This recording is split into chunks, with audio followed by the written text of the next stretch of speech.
கும்பகர்ணனும் விபீஷணனும். கும்பகர்ணனுக்கு துணையாக ஏராளமான படைகளை இராவணன் அனுப்பி வைத்தான். கும்பகர்ணன் சேனைகள் புடைசூழ வானமும் வையகமும் நடுங்க தேரில் ஏறி போருக்கு சென்றான். சூலம், வேல், வில், சக்கரம் முதலிய ஆயுதங்களை சுமந்து கொண்டு சேனைகள் அவன் பின் தொடர்ந்து சென்றன. பெரிய மலை போல் தேரில் வரும் கும்பகர்ணனை இராமர் பார்த்து, இவன் யார் என விபீஷணனிடம் கேட்டார்.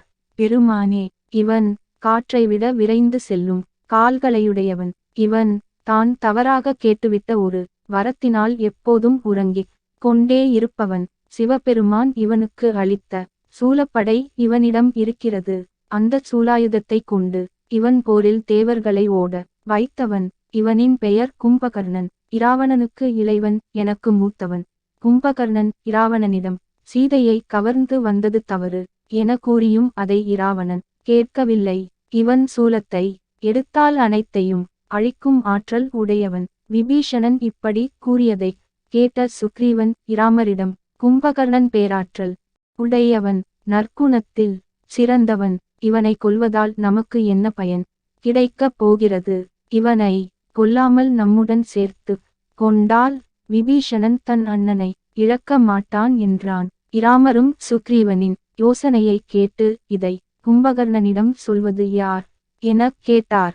உடனே விபீஷணன், தாங்கள் அனுமதி தந்தால் நானே சென்று கும்பகர்ணனிடம் சென்று பேசுகிறேன் என்றான். இராமர் விபீஷணனிடம், விபீஷ்ணா, நீ கும்பகர்ணனிடம் சென்று அவன் விரும்பினால் நம்முடன் வந்து சேர்ந்து கொள்ளச் சொல் என்றார்.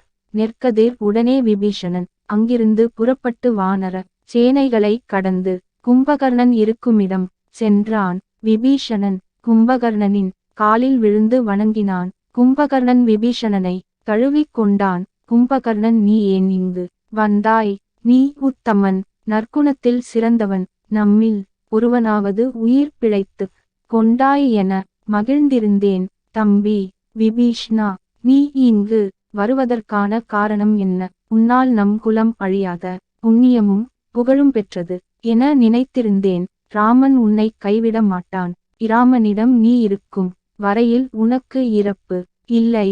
அப்படி இருக்கையில் அவர்களை விட்டு நீ ஏன் இங்கு வந்தாய்? தீவினைகள் அனைத்தும் நீங்க பெற்று மெஞ்ஞானத்தை பெற்ற விபீஷ்ணா, தவங்களை செய்து ஒழுக்கம் தர்மம் இவற்றை கடைப்பிடித்து கொண்டிருக்கிறாய். நெற்கதிர் பிரம்மதேவன் உனக்கு அழிவு இல்லாத ஆயுளை கொடுத்திருக்கிறான். தம்பி விபீஷ்ணா, உனக்கு அரக்க குலத்தின் குணங்கள் இன்னும் போகவில்லையா? நாங்கள் போரில் மாண்டு இறந்தால், நீ உயிருடன் இருந்தால் தானே எங்களுக்கு ஈமச் சடங்குகள் செய்ய முடியும். நீ இல்லையென்றால் எங்களுக்கு யார் இதை செய்வது? விபீஷ்ணா, அங்கே பார், போருக்கு தயாராக இராமரும் இலட்சுமணனும் உள்ளனர்.